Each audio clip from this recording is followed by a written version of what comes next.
let's talk about these rules. Yeah, I would Yeah. love to hear more about the rules and their flexibility. It's around making sure that, well, you're not getting all of your Google contacts into Chime, because maybe you don't need all of that. Maybe you don't need your entire database be equal. Maybe in Chime you have like tens and tens of thousands of leads.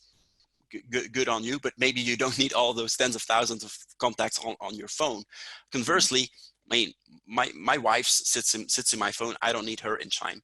So it's about applying these labels, filters, and but then as I've built out filters in my Google contacts, that makes me think of, you know what, the people that I've labeled as a buyer in Google Contacts, they probably need to translate to more than just a phone number along with a first and last name in Chime. No, I can actually have some metadata, there you go, go along with it, right? So if I've been going through the trouble of labeling folks as buyers while I was on the go on my phone, and of course you could do this with the Chime mobile app, but in this case, I'm actually not using the mobile app. I'm using it natively on my phone. Well, what does that translate to in Chime? So if I'm labeling them as buyers, I want the lead type in Chime to be also set to buyer. But I could be doing a number of things. If you don't really work with the lead type property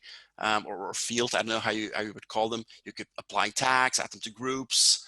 Maybe you want to actually make sure that they're getting assigned to you, to you as an agent. There's a variety of actions that you can be applying according to how a contact behaves in your Google Contacts.